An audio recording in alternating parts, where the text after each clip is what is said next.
Alex, toi, tu as commencé à entreprendre il y a 7 ans. Mhm. 7 ans. Ouais. Ouais, c'est temps, 7 ans. Et j'ai fait au pif, hein. Je pensais que c'est 5 à 7. J'ai dit 7. Bon, tant mieux.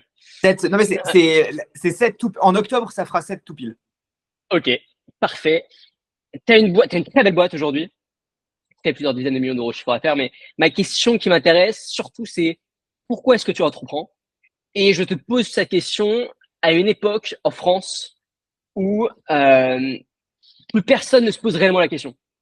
Et la seule réponse qui arrive dans la plupart des personnes qui se lancent aujourd'hui dans l'entrepreneuriat en France, c'est devenir libre, financièrement indépendant. Et ce qui est une bonne chose. Je pense que c'est vraiment une bonne chose. Je pense que c'est étape numéro un.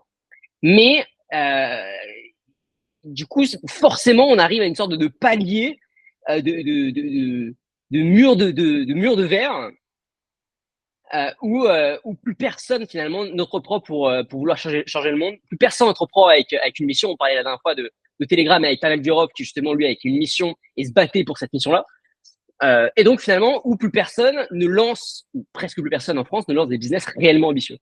Donc toi, pourquoi tu entreprends et quelle est ta vision? Ok, excellente question. Déjà, je pense qu'il y a un petit point historique à faire. Comme tu l'as dit, en octobre, là, ça fera 7 ans, 7 ans que j'ai lancé ma première boîte, 7 ans que je suis dans l'entrepreneuriat. Sachant que avant de me lancer, forcément, je m'y suis intéressé, on va dire, pendant. Enfin, alors, je m'y intéresse depuis tout le temps, on reviendra là-dessus. Ça fait partie intégrante de la réponse. Mais ça faisait 2 ans avant ça que je regardais de très, très, très, très, très près l'écosystème, que j'apprenais et tout ça. Donc, on va dire que ça fait 9 ans, en tout, on va dire une décennie, si tu veux, que je regarde de vraiment très près l'entrepreneuriat.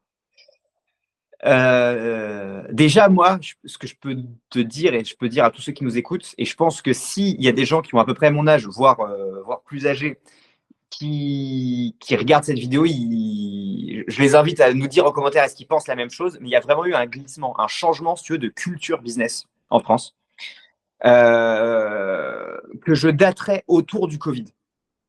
Enfin, on va dire post-Covid, post-premier confinement.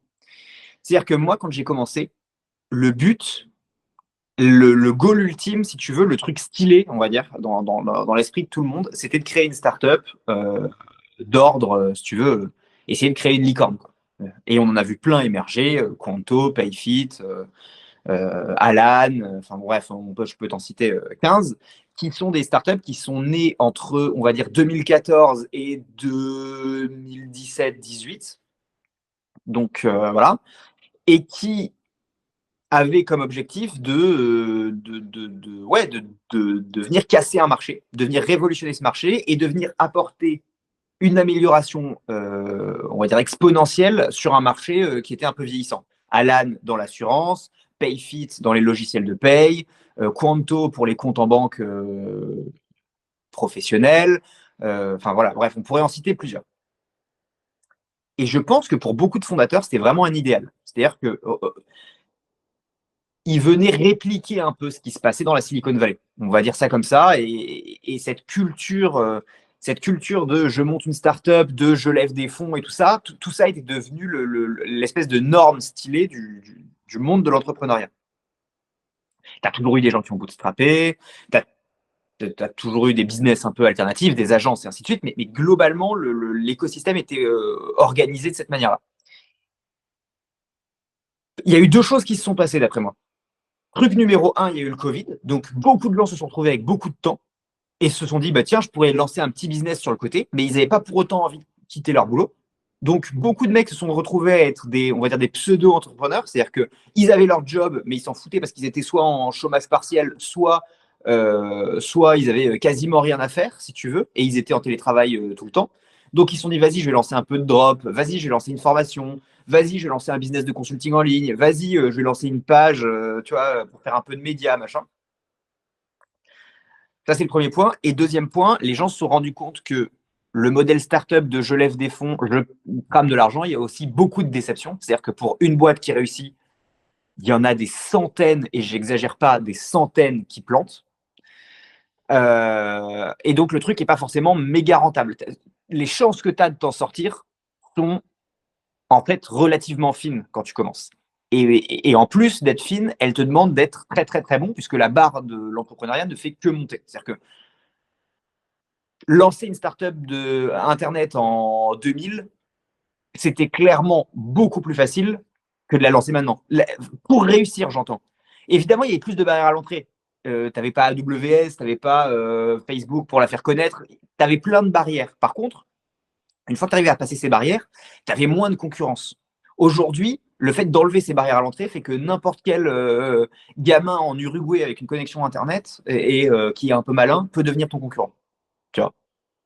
Et donc, si tu veux, il y a eu d'après moi, ces deux grands déclencheurs qui ont poussé l'écosystème à dire on va devenir beaucoup plus pragmatique et on va prendre du blé tout de suite maintenant et être libre financièrement. Plutôt que de se faire chier à créer une grosse boîte et s'emmerder et ne pas être très libre. Et c'est une discussion qu'on a souvent eue en off tous les deux, où moi aujourd'hui, oui, j'ai une belle boîte, oui, on a bien réussi, mais je ne peux pas dire que je suis libre, tu vois. Je suis au bureau tous les matins, je peux faire des trucs. Évidemment, j'ai un peu plus de liberté que quelqu'un qui est employé, mais j'ai des gens à gérer, l'URSSAF à payer. Enfin, tu vois, je dépends de gens, je dois m'assurer que tout tourne, j'ai des merdes comme tout le monde, et donc je ne peux pas demain partir 3 mois à Bali, ça foutrait un bordel sans nom, quoi. Notamment, dans mon cas de figure, encore plus pour un métier qui est lié à du très local, si tu veux, enfin, du très local. Disons que chaque projet immobilier arrive dans une localité, donc tu dois rencontrer les gens, donc tu dois comprendre comment ça fonctionne, et ainsi de suite. Il y a peut-être des méthodes pour faire mieux que ce qu'on fait, hein, c'est certain. N'empêche, partir 3 mois à Bali, 6 mois à Chypre, c'est extrêmement, extrêmement, extrêmement compliqué, tu vois. Et donc, je pense que les gens, ouais, avec le Covid, se sont dit, cette idée de liberté, c'est un truc hyper sexy, c'est un truc que j'ai envie de pousser. Et l'un dans l'autre, à mon avis, on a fait glisser l'écosystème vers ce modèle infopreneur slash business en ligne, drop, et ainsi de suite. À rajouter à ça, évidemment, le fait que, bon, tu as eu toute la vague crypto qui a rendu plein de mecs friqués sans faire grand-chose. Tu as eu toute la vague de gars qui disaient, ouais, gagner de l'argent sans sortir de chez vous. Donc, bon, forcément, c'est hyper sexy en mode, ça va être facile. Moi, je gagne 10 000 euros par mois en faisant du dropshipping, alors que 1 an avant, personne ne savait ce que c'était le dropshipping, si tu veux. Donc, tout ça mélangé a quand même poussé fortement, fortement ces business. Du coup, j'ai pas du tout répondu à la question qui était pourquoi est-ce que j'entreprends. Mais peut-être qu'on peut déjà rebondir sur ce que tu viens de dire avant d'avoir du coup la réponse à ma question sur le pourquoi tu entreprends. Parce que tu as dit pas mal d'éléments intéressants. Et je suis d'accord avec ces éléments-là, mais je trouve que c'est aussi donner des excuses à ces personnes. Moi, ce que je pense, c'est que ce qui était bien à l'ère de The Family lors de la grande époque, ce qui aujourd'hui n'est plus le cas, c'est que ces mecs-là, Oussama, Alice et Nicolas en background, ils étaient des modèles. Ils étaient des modèles qui inspiraient. Mark Zuckerberg, c'est un modèle. Il a inspiré sa génération. Ouais. Pavel Durov, c'est un modèle. Bon, il n'est pas dans la Silicon Valley, mais c'est un modèle. Et ce que je pense, moi, je verrai WhatsApp. Hop. Ce que je pense, moi, c'est que la tragédie de notre époque actuelle, donc les 5-6 dernières années et à mon avis les prochaines années qui arrivent, c'est que même s'il y a des incubateurs qui essaient aujourd'hui de prendre petit à petit la place de The Family, des accélérateurs, des incubateurs, il nous manque de modèles. Il nous manque de direction. Les Xavier Niel et compagnie, c'est pas des modèles. Ils sont trop old school pour nous pour l'instant.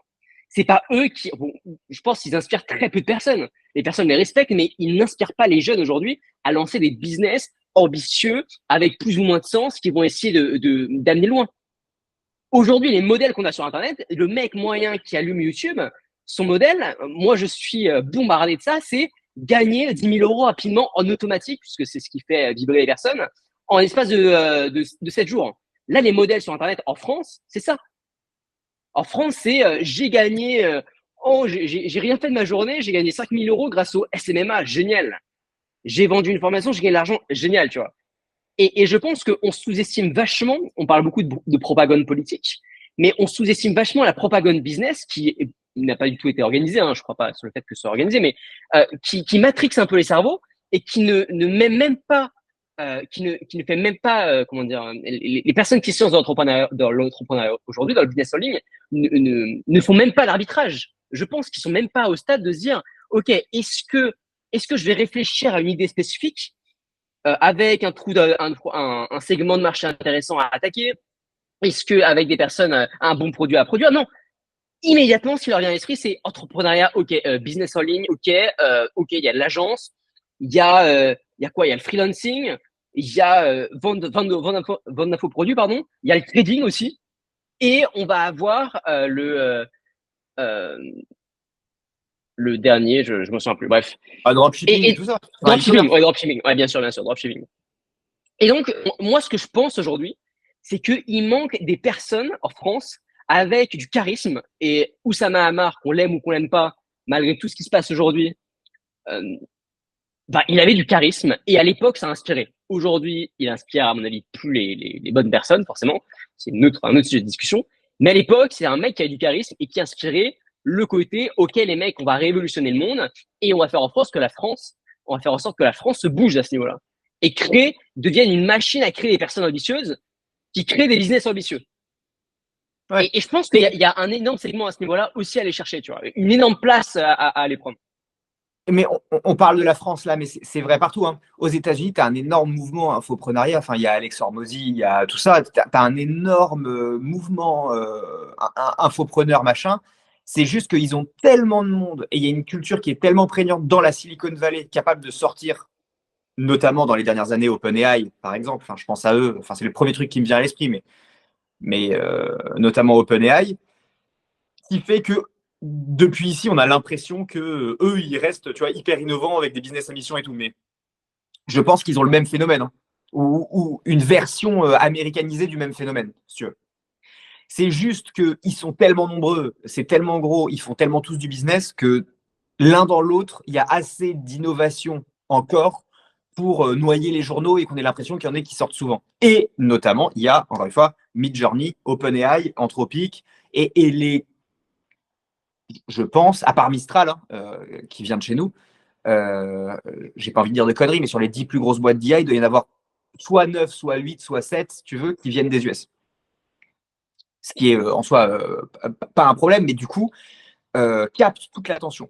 Et comme ils ont Elon Musk qui, en ce moment, capte quasiment seul 95% de l'attention business du moment, enfin, je veux dire, suffit de regarder TechCrunch, je pense qu'il n'y a pas une semaine sans qu'il y ait un article sur Elon Musk, tu vois. Enfin, j'exagère un peu, mais voilà, enfin, des articles, que ce soit des trucs avec SpaceX, avec Tesla, machin, ils mobilisent énormément, énormément de visibilité. Zuckerberg, qui était quand même pendant 10 ans quasiment absent des médias, machin, se remet à faire plein de podcasts, à être hyper médiatisé, à essayer de redorer un peu son image, machin, et Meta a des bons résultats en bourse, a des bons résultats comptables, donc forcément, ils reviennent un peu sur le devant de la scène, si tu veux. Donc les Américains sont toujours, tu vois, il y a eu le Apple VR Pro là, qui a fait un gros battage aussi pendant un temps. Bon, on n'en parle plus du tout, mais ça a fait un gros battage pendant un temps. Bah, ça a remis encore une fois les États-Unis sur le devant de la scène, machin. Mais la réalité, c'est que je pense qu'ils ont le même truc. Après, en France, là où c'est dommage, je pense, c'est que en ce moment, en effet, sur les 2 dernières années, je mets de côté Mistral, je mets de côté deux, trois autres trucs, mais qui ont été quand même un peu moins médiatisés, genre Vercor et tout là, qui est une usine, enfin, on va dire des usines intelligentes de batteries, enfin, usine nouvelle génération de batteries pour véhicules électriques. Si on met ça de côté, c'est vrai que t'as moins d'innovation. Enfin, en tout cas, c'est l'impression que ça donne. Et parce qu'aussi, tu as moins de levées. En France, on a quand même en ce moment, je ne sais plus les stats exactes, mais le nombre de levées est drastiquement tombé. Alors tu pourrais me dire, ouais, mais il y a quand même des gens qui bootstrap et tout. Le problème quand on enlève les levées, c'est que tu enlèves la médiatisation. En tout cas, le côté, les journaux business français avaient comme, on va dire, comme tradition de mettre en avant les levées. C'est-à-dire qu'un business, dès qu'on levait, il parlait de lui. On parlait de lui. Donc peu importe la somme, mais quelque part, c'était un élément. C'est une sorte de, OK, quand tu as levé, bah là, on parle de toi. Et donc, pendant 2 semaines, on parle beaucoup de toi, on explique ce que tu fais et on profite de la levée pour vraiment approfondir sur ton business. Puis après, on t'oublie un peu. Et puis, si 1 an plus tard, tu relèves, boum, OK, on continue l'histoire. Tu vois. Le fait qu'il y ait beaucoup moins de levées ou qu'elle soit beaucoup, beaucoup, beaucoup moins grosse, bon, bah, on en parle beaucoup moins. Je te prends l'exemple de Sorar. Sorar, à une époque, ils avaient des articles toutes les 3 semaines parce qu'ils avaient levé avec Gary Vee, ils avaient levé avec des mecs super connus, il y avait des joueurs de foot qui étaient rentrés. Ça faisait tout un, tu vois, tout un truc. En plus, on était dans la énorme hype des cryptos. Aujourd'hui, Sorar, la boîte, je suis sûr qu'elle est toujours aussi belle. C'est juste qu'on en parle moins parce qu'il y a moins de levées, que c'est moins fréquent, que c'est moins hype et que voilà. Donc, je pense qu'il y a moins de création. Beaucoup de talents commencent à se diriger vers des modèles infopreneurs. Et en plus de ça, les talents qui se dirigent vers des modèles classiques lèvent moins, on en parle moins et il y a moins de médiatisation. On parle aussi beaucoup de la crise, tu vois, de la crise économique qui fait rage, entre guillemets, donc la crise dans l'immobilier, les licenciements à droite à gauche. Google, la semaine dernière, a encore licencié 10 000 personnes. On parle plus de ça que, yes, Google a sorti un super produit, tu vois, qui fait je sais pas quoi. Donc, tu as tout ce contexte, je pense, qui vient se mélanger. C'est-à-dire que la réponse, c'est pas genre ouais, mais tout le monde est devenu des feignasses et ils veulent gagner de l'argent rapidement sur Internet sans rien faire. Je pense que tu as un glissement qui est lié à un contexte géopolitique, un contexte économique, un contexte médiatique. Et tout ça, petit à petit, tend vers bah, les gens sont du coup plus attirés. Après, c'est un cercle qui se renforce aussi, tu vois. Les gens sont de plus en plus attirés vers je prends de l'argent facilement et je prends pas trop de risques. Et oui, alors pour en arriver sur la question de base, moi je trouve ça dommage parce que moi, quand j'ai commencé à entreprendre, et c'est toujours le cas tous les matins quand je me lève, évidemment que je le fais pour gagner de l'argent, et évidemment qu'une boîte doit gagner de l'argent, et évidemment que tous les modèles qui ne visaient qu'à cramer du fric n'ont pas de sens. Cependant, je pense, je le fais et on le faisait tous dans l'écosystème avec quand même une certaine idée de mission. C'est-à-dire avec une certaine idée de, OK, si notre produit atteint une grande taille, il va rendre un vrai service pertinent à un grand nombre de personnes. Un grand nombre de personnes. C'est le cas de Airbnb, ça a quand même permis à plein de gens de voyager, alors avec les limites qu'on connaît. Hein. Maintenant, il y a des hausses des prix, machin, non, ça a créé d'autres problèmes, mais ça a permis à des gens de voyager. Uber, ça a permis de mettre un vrai coup de pied dans la fourmilière des taxis et ça a permis d'avoir une qualité de service qui a augmenté partout, à la fois chez Uber, certes, mais aussi chez les taxis traditionnels qui ont dû se mettre à la page. Facebook, moi, je me souviens d'un temps pré-Facebook où, quand l'été, je partais en vacances hors de France, et ben, je ne pouvais pas parler à mes potes pendant 2, 3 semaines. Je veux dire, ce qui aujourd'hui, pour n'importe qui, semble complètement bizarre et fou et improbable. Donc, ces business, on va dire à mission, ou en tout cas qui avaient une vraie mission et une vraie vision, ont amené des trucs au monde. Et ça, je pense que c'est dommage si on ne les a plus. Et donc, pour répondre à ta question, si moi j'entreprends, c'est en grande partie pour ça. En grande partie parce que je me suis dit, OK, ce qu'on fait, ça a du sens. Et cette recherche de sens, je pense que dans l'entrepreneuriat, si elle disparaît ou si elle devient moins importante et moins prégnante, ce serait dommage.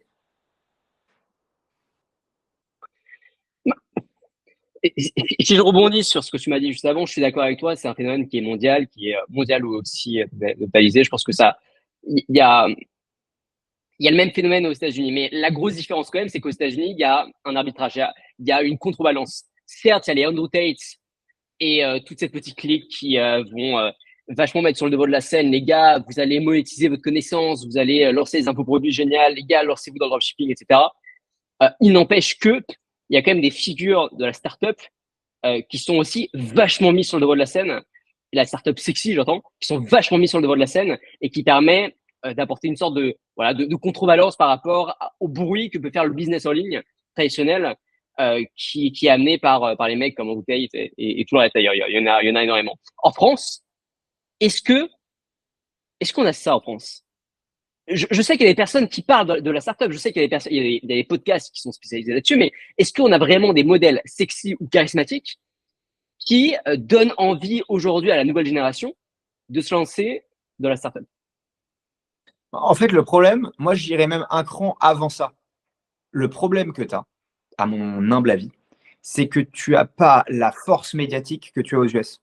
C'est-à-dire qu'aux US, Elon Musk ou Zuckerberg ou Bezos ou qui tu veux, ils n'ont même pas besoin de parler. Ils ont des dizaines et des dizaines de journaux, de chaînes télévisées, de médias, on va dire mainstream, qui leur donnent de la visibilité, ou même sans leur donner de la visibilité, qui parlent d'eux au quotidien. Je veux dire, nous, on n'a pas une chaîne business comme CNBC, tu vois, qui parle de tech toute la journée. Moi, je regarde les interviews CNBC, tu vois, sur YouTube, des petits bouts entre 2 et 8 minutes, tu vois. Et ils font venir des fondateurs de start-up, ils font venir des mecs qui viennent juste de lever, pour le coup. Ils font venir des grands patrons, ils font venir des cadres dirigeants d'Apple, de Amazon, de machin. Et ils leur disent, OK, qu'est-ce qui se passe en ce moment? Qu'est-ce qui est intéressant comme techno, machin. Et donc, du coup, tu te retrouves avec une myriade, ne serait-ce que sur des horaires normaux, sans faire venir Bezos ou quoi, tu te retrouves avec une myriade de gars qui parlent tech, qui parlent startup, qui parlent nouveaux modèles, qui parlent introduction en bourse, qui parlent Mais IA, qui parlent blockchain, qui parlent tout ce que tu veux. Mec, des gens en de France, il y a base, BFM Echo. Il y a BFM Echo qui le fait. Et qui le fait. Il y a des gros médias traditionnels qui ont créé justement des filiales et qui parlent de ça. ouais, alors je suis d'accord avec toi, mais enfin, avec tout le respect que j'ai pour BFM Echo, comment ça se fait qu'en tant que Français, tu vois, je crois que je suis même pas sûr d'avoir déjà vu une chronique, si j'exagère un peu, mais une chronique BFM Echo, c'est rare. En fait, je les vois quand quelqu'un que je connais vaguement passe dessus et reposte le truc sur son LinkedIn ou quoi. Mais la réalité, c'est que CNBC, tous les mecs qui passent et que je regarde, je les connais pas. Je suis même pas proche d'eux. Je l'ai vu parce que YouTube me l'a proposé, tu vois. Enfin, il y a une espèce de machine mécanique, médiatique qui se met en place derrière ces mecs-là et qui les pousse à un point qui est délirant, si tu veux, en termes de volume. Nous, en France, si tu allumes iTélé ou BFM ou LCI ou je ne sais quoi, enfin, on va pas rentrer dans ces sujets-là, mais ce que tu vas avoir, c'est l'insécurité en France, la guerre Ukraine-Russie, enfin bon, les différents conflits, voilà. Et puis bon, maintenant, tu n'as plus trop de Covid, mais pendant une époque, c'était oh, le nombre de cas, on fait le calcul, ah, il y en a 5% de plus que hier, et puis Jean-Marc, vous en pensez quoi? Enfin, tu vois. Et on donne pas, je trouve, assez la parole aux entrepreneurs sur des médias mainstream. Alors oui, on a des médias faits pour ça. On a Madines, on a plein de trucs qui sont super. C'est pas le débat, c'est intellectuellement très bien, et l'audience qui les suit est accrochée à ça, et c'est top. Mais la réalité, c'est que aux États-Unis, Madame Michu et voilà, ils sont bombardés de ce qui fait culturellement sens chez eux, c'est-à-dire d'American Dream, de mecs qui montent des boîtes, qui deviennent des milliardaires et tout ça. Parce qu'il y a un autre truc qui est hyper important, c'est qu'en France, on a quand même un rapport un peu particulier à l'argent. Et il y a un truc qui s'est démocratisé, c'est de dire, OK, gagne 10 000 euros par mois, machin. OK, ça c'est une chose. Mais le discours de... Moi, je connais aucun fondateur de start-up. Je mets ceux un peu plus âgés, enfin, Grandjean, Simoncini, machin, je les mets un peu de côté, mais dans la nouvelle vague dont je parlais au départ, je n'en connais aucun qui, qui a annoncé sa fortune. Alors que n'importe quel mec qui lève aux États-Unis, je peux même donner un exemple très précis parce que j'ai lu un article sur une startup assez improbable que je connaissais pas, qui s'appelle Build Reward, qui est un truc qui, quand tu payes ton loyer d'appartement, te donne des points pour voyager. Et donc, startup, comme il en existe plein, si tu veux, enfin, on va dire de bonnes idées financières. Voilà, ils arbitrent une petite niche qui n'était pas arbitrée jusque-là. Le mec lève sur une valo à 3 milliards, ça fait de lui un milliardaire. Ils annoncent tout du jour au lendemain. Alors, je sais plus comment il s'appelle, le mec. Le fondateur, blablabla, à 33 ans, devient milliardaire. Là, les gros titres, machin, nanana. Le mec se retrouve avec 100 000 abonnés sur Twitter. Ça devient, tu vois, je veux dire, les fondateurs de startups françaises, il n'y en a aucun qui a été annoncé comme milliardaire dans Forbes France ou dans Le Monde ou dans Les Échos ou dans je sais pas quoi, tu vois. Bah, c'est normal, il y en a aucun. Enfin, pas, j'abuse, mais il y a la plupart aujourd'hui des fondateurs de licorne. Justement, c'est un secret de catimini qui se partage. Je sais pas si tu as déjà entendu aussi, mais il y en a beaucoup de fondateurs de licorne en France qui en fait sont pas si riches. Enfin, pas si riches, attention, hein. Mais une fortune qui va pas forcément dépasser les 10, 15 millions. Malgré des boîtes qui peuvent être valorisées 1, 2, 3, 4, 5, 10 milliards. Alors, pour être dans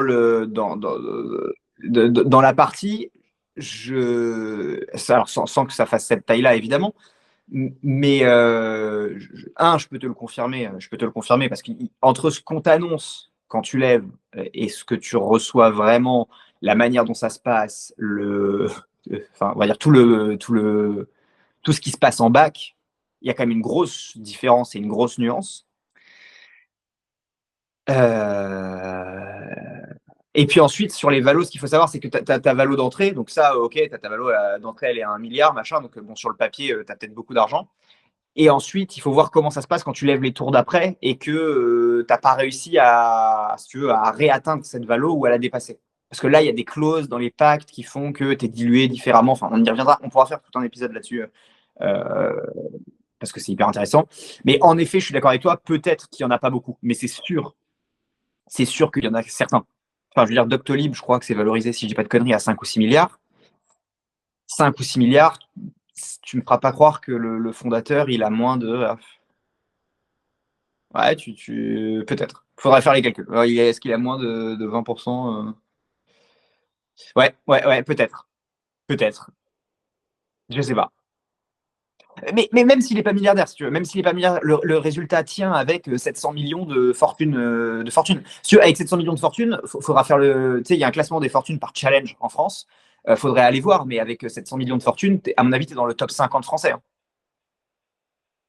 Bah, c'est sûr que tu es dans le top 100. C'est sûr que tu es dans le top 100. Donc, comment ça se fait que ces mecs-là soient pas répertoriés? Comment ça se fait que ces mecs-là n'aient pas plus de voix? Après, on peut dire aussi, ouais, mais les Américains, leur histoire, c'est un peu malsain, là, leur truc de dire, ouais, lui, il est milliardaire, lui, il est ci, lui, il est ça. Peut-être que, tu vois, il y a pas de sujet et qu'en fait, vivons cachés, quoi. C'est peut-être mieux, tu me diras. Là-dessus, je sais pas. Je sais pas. Mais ce que je sais, c'est que par contre, ça enlève de la lumière à l'écosystème entrepreneurial, on va dire tech startup français, et ça en rajoute beaucoup sur l'écosystème infoproduit, puisque à l'inverse, des Yomi ou bon, ou Sama, c'est un peu différent, mais des Yomi ou ce genre de mecs, ils n'hésitent pas à communiquer en disant, bah moi je fais 3 millions de CA par mois, sur ces 3 millions, il m'en reste 2 millions, et à la fin, j'ai une fortune de 20 ou 25 Bah, millions. en même temps, ces mecs, c'est leur gagne-pain, tu vois. C'est-à-dire que euh, les infopreneurs les infopreneurs, ils sont dans le make money. Pas tous, hein, mais les infopreneurs make money, ils vendent le fait de gagner de l'argent comme eux. Et donc, forcément, ils font de billing public qui intéresse beaucoup de personnes. Je pense aussi à Anton Blanco qui a récemment annoncé qu'il avait fait 400 000 euros lors du dernier mois. Donc, c'est assez dingue. C'est pas un solopreneur, mais presque. Je pense qu'il doit y avoir une grosse partie de marge. Mais le fait qu'il annonce ces chiffres, forcément, les personnes ils veulent faire comme lui. Et ça tombe bien parce que le mec, il a une formation à vendre sur comment vous allez pouvoir aussi gagner de l'argent. Un mec qui fait Doctolib, bah, il s'en fout, quoi. Je veux dire, il en a rien à faire que les personnes, ils soient admiratifs devant la thune qu'ils gagnent. Au contraire, ils se disent, bon, peut-être que même il y a des clauses. Est-ce que ces mecs, ils ont l'interdiction de dévoiler combien ils gagnent ou pas? Peut-être lorsqu'on lève des fonds, le nombre de parts que l'on possède, est-ce qu'il y a des clauses de la levée de fonds à ce niveau-là? Non, moi, j'ai jamais vu ça. Moi, j'ai jamais vu faire des clauses qui te disent, enfin, alors, oui et non. Que tu dises ta détention, moi, j'ai jamais vu de clause qui interdisent de donner ta détention, qui interdisent de dire il me reste 10% ou 15%. Ça, j'ai jamais vu. Par contre, des clauses qui interdisent donc d'expliquer comment est construit le pacte, ça, j'ai déjà vu. C'est-à-dire qu'on te dit, OK, tu as le droit de dire il me reste 10%. En règle générale, tu annonces la valo, post-monnaie. Donc ça, tu vois à peu près le truc. Par contre, ce que normalement il est interdit de dire, c'est si ça se passe mal, est-ce que tu es dilué si à combien tu débloques tes bonus, tout ça. Enfin, tu vois, ça, tu ne peux pas communiquer publiquement dessus. Aux États-Unis, ils le font, par exemple. Elon Musk, il a son fameux méga bonus là. On sait que s'il vend plus de X Tesla, il débloque 50 milliards de bonus et ça fait un procès, machin, un truc très ouvert. En France, normalement, ce genre de truc, c'est un peu caché. Et par contre, sur les exits, tu remarqueras un truc, sur les exits, tu as jamais, jamais, jamais le montant. Alors, très rapide pause dans cette vidéo pour parler du réseau NBS. Quels que soient vos objectifs, que ce soit optimiser un peu mieux votre temps, passer plus de temps avec votre famille ou alors créer un empire international, NBS peut vous aider à les réaliser. Alors, qu'est-ce que c'est concrètement? NBS, c'est des tables rondes 2 fois par mois avec 7 autres entrepreneurs de votre niveau ou d'un niveau N+1, auprès de qui vous allez obtenir de l'aide sur vos problématiques et brainstormer ensemble sur les défis du moment grâce à l'intelligence collective. NBS, c'est un tracking constant de votre avancée pour suivre votre développement et les objectifs que vous vous fixez. Tout cela encadré par un médiateur qui structure les échanges et un contrat de confidentialité signé par tous les membres pour créer un espace sûr où vous pouvez parler réellement de vos problématiques. Non seulement vous bénéficiez de l'intelligence collective des masterminds qui vous permet de challenger vos idées en permanence, de prendre les meilleures décisions possibles et d'obtenir de l'aide, mais aussi le suivi constant du coach pour traquer vos développements et suivre votre progression. Bref, NBS est un havre d'excellence pour anticiper les défis à venir et aligner votre entreprise vers la réussite. Si rejoindre un groupe d'humains extrêmement talentueux, chaleureux, ambitieux, qui vont vous aider à faire croître votre entreprise comme jamais auparavant vous intéresse, vous avez juste à cliquer sur le bouton ci-dessous. Ok, on retourne à la vidéo. Sur les exits, de manière officielle, tu n'as jamais le montant. C'est très rare. Évidemment, tu vas me trouver des contre-exemples, mais c'est très très rare. Et les mecs, ils en même sortent. temps, les CEO de licorne qui font des exits, généralement, ils ont honte. Enfin, j'abuse, mais je veux dire, ils vont sortir avec tellement de peanuts que je pense qu'ils sont pas forcément fiers aussi de leur sortie. J'abuse, peut-être, j'abuse. Dis-moi ce que tu en penses à ce niveau-là. Bah, en fait, sur celle des années 2000, parce que pour l'instant, t'as pas d'exit. Hein. Enfin, je veux dire, je te parle pas de celle, encore une fois, je te parle pas de celle des années 2000 où là, maintenant, tu as les chiffres parce que bah, toutes les clauses sont tombées, donc tu sais combien Simoncini a vendu, tout ça, c'est assez clair. Mais sur les startups récentes, je ne crois pas que tu aies d'exit. Tu as peut-être un peu de cash out. Là, Mistral, ils ont annoncé avoir fait 1 million d'euros de cash out, les fondateurs. Donc ça, tu le sais. Mais au-delà de ça, normalement, j'ai jamais entendu, à part Mistral, une autre startup donner les cash out des fondateurs. Jamais. Et pour moi, hormis ça, tu n'as pas de. Je dis peut-être une connerie, mais tu n'as pas d'exit auquel je pense de l'ordre de la licorne. Tu as Shine qui s'est vendu 100 millions de mémoire. Shine, la banque en ligne, qui s'est vendu 100 millions, je crois, à la SOG. Et tu sais pas combien les fondateurs ils ont touché. Enfin, en tout cas, j'avais fait des recherches, je ne l'ai pas trouvé. J'ai peut-être un trou de mémoire. On vérifiera, on mettra à l'écran si j'ai dit une connerie, mais je crois pas qu'il y ait d'autres. Je crois. Ah, tu m'entends? Ouais, je t'entends. Ça a Ouais, coupé un peu, mais c'est bon. il y a eu un micro-bug, ouais, je crois. Donc voilà, je pense que tu n'as pas énormément d'exit dans la French Tech, et donc c'est vrai que c'est dur d'avoir un benchmark. Alors, mais il y a un truc, pour moi, il y a un truc. Alors, on va en arriver peut-être à la partie résolution du problème, qui est, il y a un truc quand même qui va arriver, et Oussama justement a fait une vidéo dessus. On en a déjà parlé parce que Sam Altman a fait référence à ce concept. C'est qu'avec l'IA, je pense que tu vas avoir des billion dollars compagnies avec, on l'a vu aussi avec Telegram, avec 30 mecs, puis 10 mecs, puis 5 mecs, puis une billion dollar compagnie avec un mec. Et là, ça sera différent. Là, ce sera différent parce qu'en fait, tu auras réussi à combiner le business à mission et les énormes montants avec la possibilité d'être libre et d'être quasi solopreneur. Et si ce truc-là arrive, ce qui n'est pas sûr du tout, hein, mais je pense que c'est possible. Si ce truc-là arrive, ça pourrait changer la face du monde parce que tu vas tellement rebattre les cartes que peu importe si tu es français, machin, ce sera, on va dire, la pensée de chacun. Tu n'auras plus cette culture qui se met en place avec des pactes, des gens qui t'interdisent de dire des trucs. Ah ouais, mais je peux pas dire ça parce que je sais pas comment mon VC va le prendre, machin, nanana. Tout ça disparaîtra et tu auras juste des mecs qui décideront, qui feront leur choix eux-mêmes. Et donc sur, j'en sais rien, peut-être 20 mecs qui auront une billion dollar compagnie seuls, à horizon 20 ans, j'en sais rien, tu vois. Bah, tu en as bien 7-8 qui vont communiquer, qui vont expliquer, qui vont devenir des figures, tu vois. Moi, je pense que c'est why not, tu vois, mais je pense qu'on n'a pas besoin d'attendre ça. Enfin, je pense que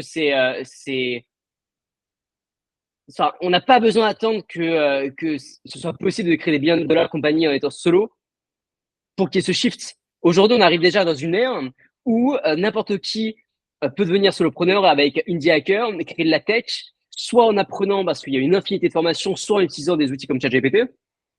Ouais. Et demain, peut la fameuse barre des 10 000 euros par mois, aujourd'hui, n'importe qui peut y arriver avec des projets qui sortent totalement du dropshipping, de l'agence ou de l'infoproduit. C'est possible.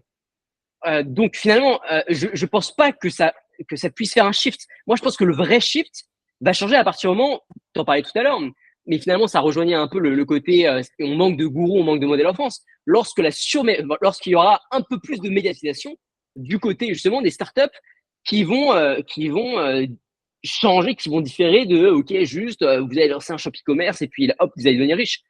Et donc je pense que l'une des solutions surtout, et j'en reviens à ce que je disais avant, c'est les modèles. Puisque, en fait, c'est déjà possible aujourd'hui. C'est pas comme si tu me parlais tout à l'heure du fait que les levées de fonds, c'est chiant et compagnie, que du coup, il y en a plein qui perdent leur liberté. Je suis d'accord avec ça, mais on est déjà à une époque où des personnes arrivent à lancer des très belles boîtes, 100% bootstrappées, et certaines fois en solopreneur. J'ai moi-même des amis dont j'ai pu évoquer le nom et le projet lors des épisodes où bah, les types, ils ont 50 000, 60 000, 70 000 euros de MRR sur une boîte, sur un SaaS, donc avec une valorisation qui est hyper intéressante. Et ils sont solo, mais solo, sans freelance, sans rien, nada, que dalle. Donc, Ouais. donc voilà, je pense que on peut attendre le 1 billion dollar compagnie en étant solo, mais je pense que la vraie solution, c'est des personnes qui arrivent et qui disent non, écoutez, à la limite, jouer le jeu des gourous make money, mais dans l'entrepreneuriat, dans la mission, dans ok, on va créer des startups, on va essayer d'être un peu plus ambitieux. Les 10 000 euros, c'est bien, vous êtes bien gentils avec ça, les amis, mais on va essayer de viser maintenant des boîtes qu'on va pouvoir revendre plusieurs dizaines de millions. C'est ça qui est excitant, tu vois. C'est vraiment ça qui donne du sens à, à la vie de tous les jours et surtout au parcours entrepreneurial. Ouais. Et d'ailleurs, je sais pas si tu as vu, je crois que c'est toi qui m'en as parlé, ou pas, mais enfin, j'ai un léger doute, mais tu as Gumroad qui a acheté 10% d'une communauté en ligne, tu vois, et ils ont fait leur petit marché en dehors du monde des VC, machin. Ils ont communiqué dessus, et alors, bon, ça reste sur Twitter avec les fondateurs, machin. Donc, heureusement, ils ont une belle visibilité, donc tu vois, ça a fait monter le truc, mais. Et tu te rends compte que voilà, tu peux avoir des exits aussi sur des trucs qui, il y a encore quelques années, n'auraient jamais été exitables, entre guillemets. Ça, je suis d'accord Ouais. avec toi. Le fait de fluidifier l'écosystème, on va dire à mi-distance entre la création de communauté, l'infopreneuriat et la startup tech traditionnelle, fait qu'il y a peut-être un truc qui va se passer. Bah, Enfin, justement, sur ce sujet, pour donner juste un peu de contexte, du coup, je crois que tu ouais. l'as lu dans le CEO Briefing on envoie tous les jours. Ça ne Ouais. m'étonnera pas. Ou alors directement d'NBS. Mais en gros, c'est Gumroad qui a mis 500 000 euros sur la table pour acheter 10% des parts de la boîte de Daniel Vassalo. Et la boîte en question, c'est Smallbet. Daniel Vassalo, je crois que c'est un ancien de YC qui n'a pas trop aimé son expérience et qui aujourd'hui est anti levée de fonds, anti high combinator et qui a créé Smallbet, qui est une communauté qui apprend aux personnes, pour pas grand chose d'ailleurs, pour entrer, je crois que ça coûte quelques centaines d'euros, à lancer leur startup. Mais en effet, c'est des nouveaux modèles qui arrivent avec une liberté d'action de dingue, parce qu'aujourd'hui, des boîtes valorisées comme Gumroad, des boîtes qui avaient plusieurs millions d'euros de chiffre d'affaires, eh bien, peuvent comme ça avoir la liberté de racheter des parts chez les créateurs de contenu. Là où des boîtes avec une tonne de VC, bon courage pour les convaincre, pour leur expliquer le modèle, pour leur dire mais si ça peut être intéressant pour ci, pour ça, quoi. C'était totalement le truc. C'était totalement le truc parce que le CEO en question faisait une analyse en disant ouais, si j'avais dû convaincre un board de X personnes de faire cette acquisition, on m'aurait toujours dit non. Et de l'autre côté, il disait ouais, sinon on n'aurait pas pu cash out en fait. On aurait dû d'abord payer des mecs, tu vois, ils seraient sortis en premier et pas nous. Et là, les mecs, donc je crois ils sont deux, on cash out 250 000 chacun. Bah, les mecs, ils sont contents. Ils ont mis, disons, pas grand chose dans le business pour commencer. Ils n'abandonnent pas le contrôle parce qu'ils lâchent que 10%. Ils récupèrent 250 000 chacun, plus ils ont leur salaire et ce qu'ils payent habituellement. Donc les mecs se sont dérisqués. Bon, l'un dans l'autre, et ils sont vachement bien. Ils ont eu à négocier avec personne. À mon avis, ils ont pris leur décision en 2-2, si tu veux. Donc ça, c'est vrai. C'est vrai que c'est aussi un shift de l'écosystème. Et il peut rendre l'écosystème plus sexy. Et plus l'écosystème devient sexy, plus on va en parler et plus des gens vont venir et plus des gens vont essayer de devenir, comme tu dis, entre guillemets, des gourous ou en tout cas des figures de proue de l'écosystème. Parce que le problème de l'écosystème, à mon avis, c'est qu'il s'est empêtré dans une complexité qui fait qu'aujourd'hui, tu te dis, je préfère être pragmatique et prendre mon fric que de monter une boîte à mission et en fait de potentiellement rien gagner. Ou de gagner très peu, ou si je gagne le gros lot, c'est dans très longtemps et j'ai une chance sur 100. En faisant des modèles hybrides avec des mecs qui peuvent dire bah, ok, là je cash out un peu, je me mets bien, nanana, tu redonnes de la sexiness à la French Tech, entre guillemets. On va l'appeler comme ça, même si je ne fais pas spécifiquement référence que à l'association French Tech, mais au sens la tech en France. Ouais, je te rejoins. Donc, au niveau des solutions, pour l'instant, il nous faut des nouveaux gourous qui prennent la parole en montrant leur visage et en montrant à quel point finalement c'est sexy et c'est aussi très rémunérateur de lancer des boîtes qui sortent de l'ordinaire. Pour moi, quand je dis boîtes qui sortent de l'ordinaire, c'est tout sauf ce que Alice Zaguri appelle la plus belle du web dans, dans une interview qu'elle a fait il y a quelques mois de ça.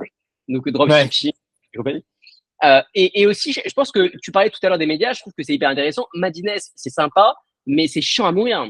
Moi, je me suis abonné une semaine à leur newsletter, j'ai arrêté, alors que je bouffe ce genre de contenu normalement tous les jours. Mais c'est chiant, je me fais chier, tu vois. Et je pense qu'il y a une barrière à l'entrée de dingue où il faut vraiment être intéressé, être limite un puriste pour pouvoir rentrer dedans. Et donc, je pense que les médias comme The Hustle, Morning Brew et tous ces newsletters qui ont réussi à donner un côté sexy à la lecture des newsletters et qui ont réussi à introduire un aspect entrepreneurial, regardez, c'est marrant, on s'amuse, regardez, il y a tel ou tel problème, un aspect excitant en limite au projet qu'on va lancer. Et je pense que s'il y avait des boîtes comme ça qui sortaient en France, bah, je pense que ça pourrait onboarder beaucoup plus de personnes. Je pense qu'il manque un peu ce côté, c'est excitant là, c'est une aventure trop cool. On s'amuse, on rigole, et puis c'est pas si inaccessible. Tu vas voir, il y a telle ou telle personne qui arrive, ils étaient comme vous, et puis hop, ils ont lancé leur petit site au début et ça a marché. En fait, le problème, c'est qu'en voulant gagner en pragmatisme, en fait, tu réagis toujours aux problèmes que tu rencontres. Un des gros problèmes de la French Tech quand j'ai commencé, c'était que il y avait beaucoup trop de projets qui cramaient du fric et qui donnaient rien. La French Tech, l'écosystème dans lequel j'ai grandi n'était pas pragmatique. C'est-à-dire qu'on a pris le modèle en disant ouais, mais regarde, Uber, machin, et Airbnb, machin, ils ont cramé un maximum de fric et ils ont réussi quand même. Oui, fine, ok. Et du coup, on s'est basé là-dessus pour se dire, eh ben, faisons la même chose, sans se rendre compte que dans la plupart des modèles, ça ne marchait pas. Donc, il y a beaucoup d'argent qui a été cramé. Donc, on a réagi à ça. Et pour réagir à ça, on est devenu maxi pragmatique. Et donc, les entrepreneurs de la génération suivante, j'entends des mecs qui aujourd'hui ont, tu vois, 23, 24, 25, se sont dit, et tu t'es fait la même réflexion au départ quand tu as commencé. Ok, ben, commençons par un truc qui peut payer. Commençons par un truc pragmatique que je peux lancer, facile. J'ai pas besoin d'un cofondateur parce qu'on a aussi une pénurie de talent un peu en France sur les cofondateurs techniques. Donc, il y a plein de mecs. Moi, quand j'avais encore les bureaux dans notre école de commerce à Kedge au tout départ, je me souviens que le nombre de personnes qui sont passées dans mon bureau en me disant c'est quoi ta technique pour recruter un cofondateur qui soit CTO. Et donc là, c'était une vraie question. Aujourd'hui, c'est beaucoup moins une question parce que les mecs, encore une fois, tu n'as pas besoin de technique pour la plupart des trucs. Donc, tout ça a poussé les gens dans les bras, entre guillemets, de l'infoprenariat facile ou du business en ligne facile. Et je pense que quand le business en ligne facile va devenir saturé, et à mon avis, il commence à montrer des signes de saturation, entre toi et moi, je mets presque ma main à couper que dans un an, il va falloir trouver des nouveaux trucs parce que là, ça sature. Le SMMA, ça sature. Les formations en ligne, ça sature. Le côté dropshipping, machin, ça sature complet. Je pense qu'on arrive, si tu veux, en haut de la vague. Et que là, ça craque de partout. Nous, on a la même version dans l'immobilier. Hein. On a la même version de je vais te faire des formations Airbnb, je vais te vendre des apparts clés en main, des machins, des trucs. Tu vas voir, tu vas encaisser des loyers et ne plus jamais travailler. Mécaniquement, le truc sature. Mécaniquement, ça ne marche plus à grande échelle. Je te dis pas qu'il n'y a pas, encore une fois, un mec ou deux qui vont réussir à faire le truc. À grande échelle, le truc ne marche plus. Et le truc ne marchera pas plus sur l'entrepreneuriat. Le dropshipping version SEO, tout le monde commence à se faire casser la gueule parce que voilà, il faut maintenant mettre de la pub, machin, nanana, ou avoir une grosse communauté, ainsi de suite. Et petit à petit, tu as trop de concurrence parce que quand c'est trop facile, bah, tu as trop de gens qui se lancent. Et à la fin de ça, je pense qu'on va revenir sur des business beaucoup plus complexes, avec plus de barrières à l'entrée, avec plus de réflexion, et où chaque personne attaque la problématique qui résonne avec lui et pour laquelle il est bon. Je veux dire, moi, pour comprendre parfaitement comment fonctionne l'immobilier, ça m'a pris 4 ou 5 ans. Quand tout le monde fait du dropshipping, non, tout le monde n'est pas passionné de business en ligne.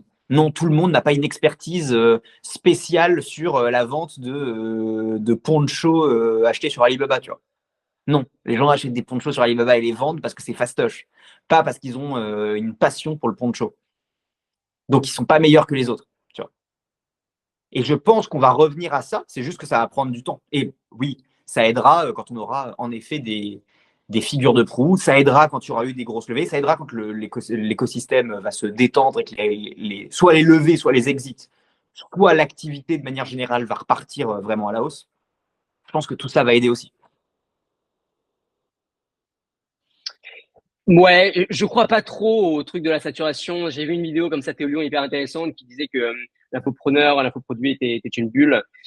Certes, c'est une bulle, mais c'est une bulle aussi qui se renouvelle vachement de génération en génération.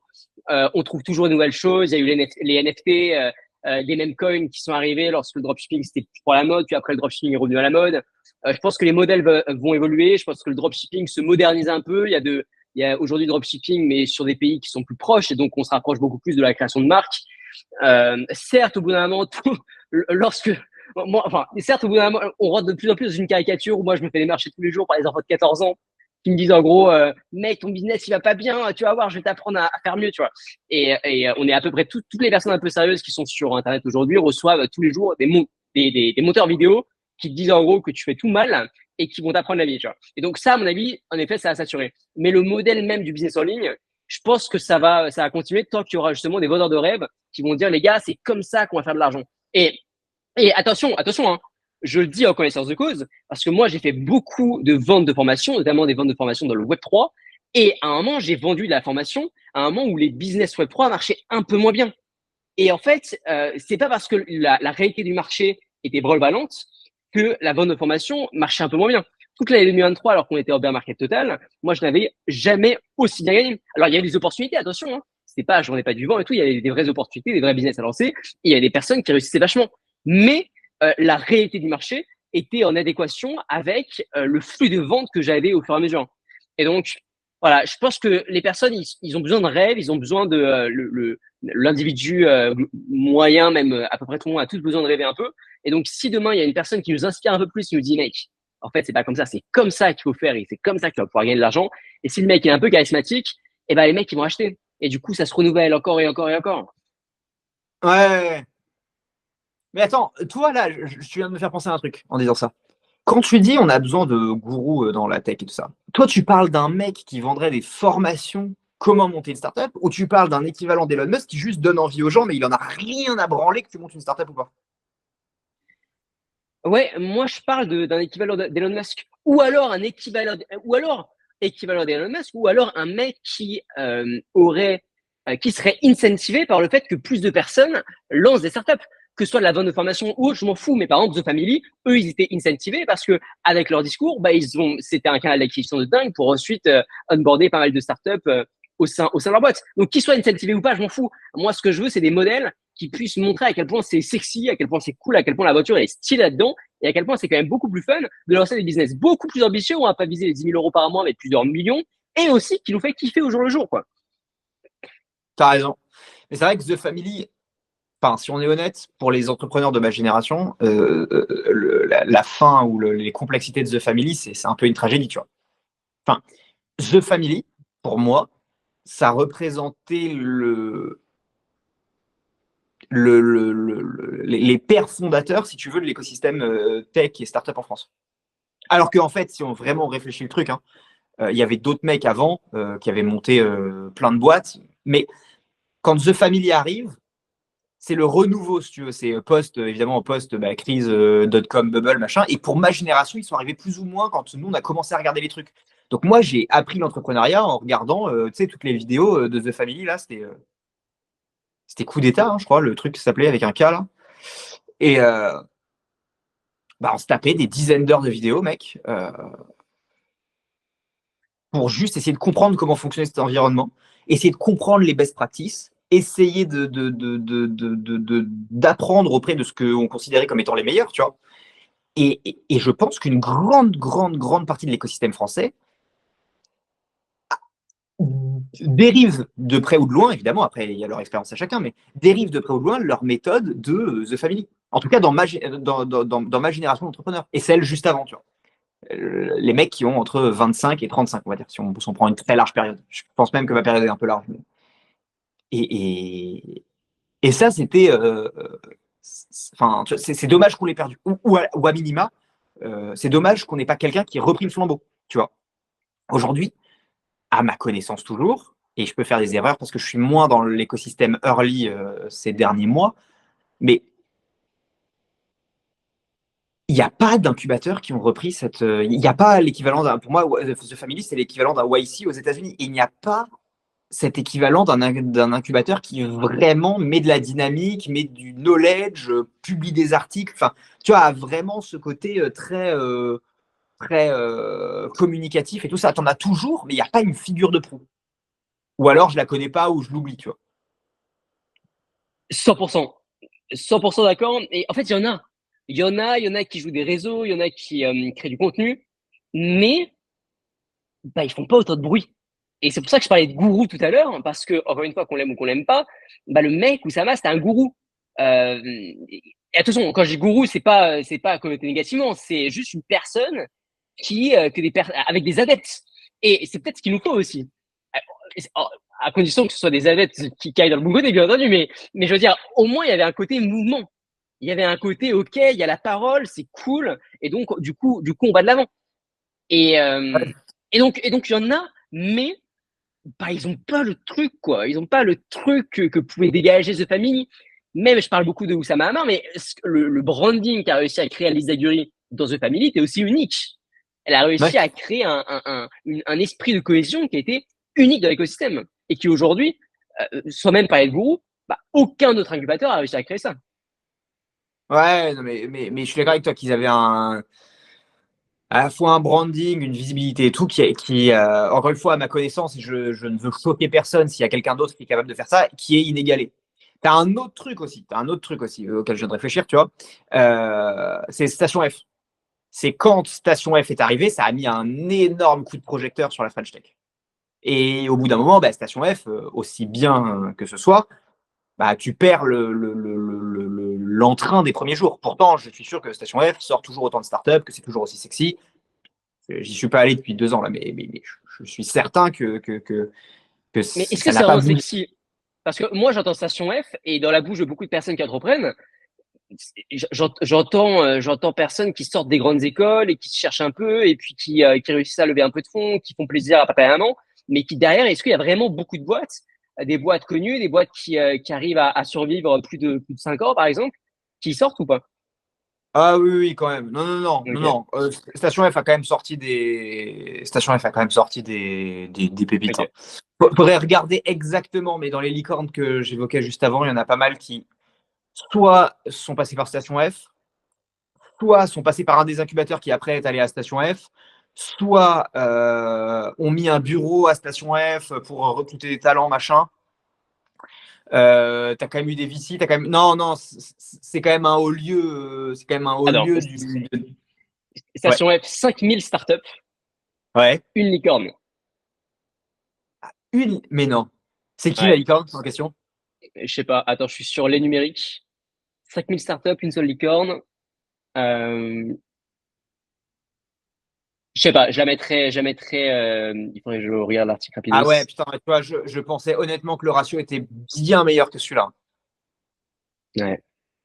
J'aurais mis ma main à couper que le ratio était meilleur que celui-là. Enfin, les 5000 startups, ça, je m'y attendais, mais je pensais que c'était plus qu'une quand même. Après, il faut se rendre compte d'un truc quand même. Hein. Ah, Sortir c'est une Hugging licorne. Face. Hugging Face. Voilà. Startup franco-américaine en Ouais, plus. ouais, mais ouais, c'est des Français. Ouais, Hugging Face, c'est une très belle boîte. Non, mais alors attends. Sujet quand même. Sujet quand même. Sortir une star. Enfin, faut se rendre compte qu'il y a 26 licornes en France. Hein. Donc, ça se trouve, le ratio, il est meilleur. Parce que, imagine-toi le nombre de startups à l'échelle de la France. Tu vois, nous, on est à Bordeaux. Mais regarde, Euh... eFounders, mec. eFounders, c'est quoi le ratio? Ah non, mais attends. eFounders, c'est hyper différent. eFounders, c'est un startup studio. Donc, c'est pas juste de l'incubation. Station Web, c'est différent. Tu vas avec ton idée et tu te fais accepter et ensuite tu rentres. eFounders, ils balancent des idées. Tu as des mecs qui sont des cadors qui en sont à leur 15e licorne, qui mettent du blé. Ils ont tous les réseaux pour lancer ce qu'il faut. Et toi, tu ne vois que le haut de l'iceberg. Mais je pense, je ne les connais pas, mais je pense que dans les cartons, ils ont des dizaines d'idées qui n'ont jamais abouti, tu vois. Ou qui sont jamais allées plus loin que quelques semaines de réflexion ou ce genre de truc. C'est un tout petit peu différent que de prendre un énorme incubateur, si tu veux, et de se dire, enfin, incubateur et lieu de vie de startup, et de se dire, OK, tu vois, de calculer un ratio. Évidemment, si on va par là, oui, les startup studios, euh, ils sont plus efficaces pour sortir des boîtes. Ça, c'est certain. Et le truc, enfin, en relevé, à l'échelle de la France, on a 26, 27 des licornes. Donc, c'est quand même, le ratio, il est quand même famélique. Et c'est normal, créer une boîte qui fait 1 milliard de valo, mec. On se rend pas compte, là, on en parle comme si c'était, tu vois, comme si c'était normal. Et la réalité, c'est que c'est un ovni complet. Enfin, va voir, tu vois, prends autour de chez toi, tu prends toutes les grosses PME, tu vois, qui font 50, 100 millions de chiffre d'affaires, qui embauchent des centaines, voire des milliers de personnes, et tu regardes quand elles sont vendues, combien elles ont été vendues, mais c'est méga rare de voir une transaction au-dessus de 100 millions. C'est mais de l'ordre ouais, je sais pas, c'est 1 sur 1000 qui dépasse les 100 millions. Alors le milliard, ça doit être, enfin, je sais pas combien c'est, tu vois. Quand je dis 1 sur 1000, je te dis 1 sur 1000 déjà de PME assez valables, pas juste de boîtes lancées comme ça. Donc voilà, t'as quand même Ouais, enfin, un. là, on compare une valorisation de start-up qui a été ultra survalorisée par je sais pas combien d'investisseurs, avec une PME familiale, enfin j'abuse, mais tu vois, qui existe Ouais, depuis 20 ans et qui fait pour le coup réellement 100 millions, 200 millions de chiffre d'affaires, comme tu le dis. je suis d'accord avec toi. Je suis d'accord avec toi qu'on compare un peu des choux et des carottes. Mais par contre, ce que je veux dire à la fin du truc, c'est que quand tu fais l'entonnoir et que la boîte elle est vendue, derrière toutes les conneries de survalorisation de tout ce que tu veux, tu as une entité économique qui génère un chiffre d'affaires et un résultat, si tu veux. Et donc, générer des licornes, c'est quand même relativement compliqué. Et c'est normal. Il faut que ça reste ainsi, si tu veux. Parce que si tout le monde commence à valoriser sa boîte 1 milliard, enfin, plus rien n'a de sens, si tu veux. Voilà. Donc, pour répondre à ta question, bah, je pense que ouais, si on avait plus de gourous, on aurait peut-être plus d'entrepreneurs à mission. Attention, gourou ou média euh, mass market, mais qui matrix les gens sur, OK, les gars, l'entrepreneuriat, ça peut être stylé. Et il y a d'autres chemins que lancer un site e-commerce ou vendre de l'infoproduit ou faire du SAMA pendant un mois parce que c'est rigolo. Ouais, clairement. Clairement. OK, bah écoute, dites-nous, dites-nous ce que vous en pensez en commentaire, si ça vous intéresse. Je sais pas finalement si on a trouvé des solutions qui sont vraiment tangibles, mais bon, on a échangé des idées sur le sujet, c'est cool, c'est important.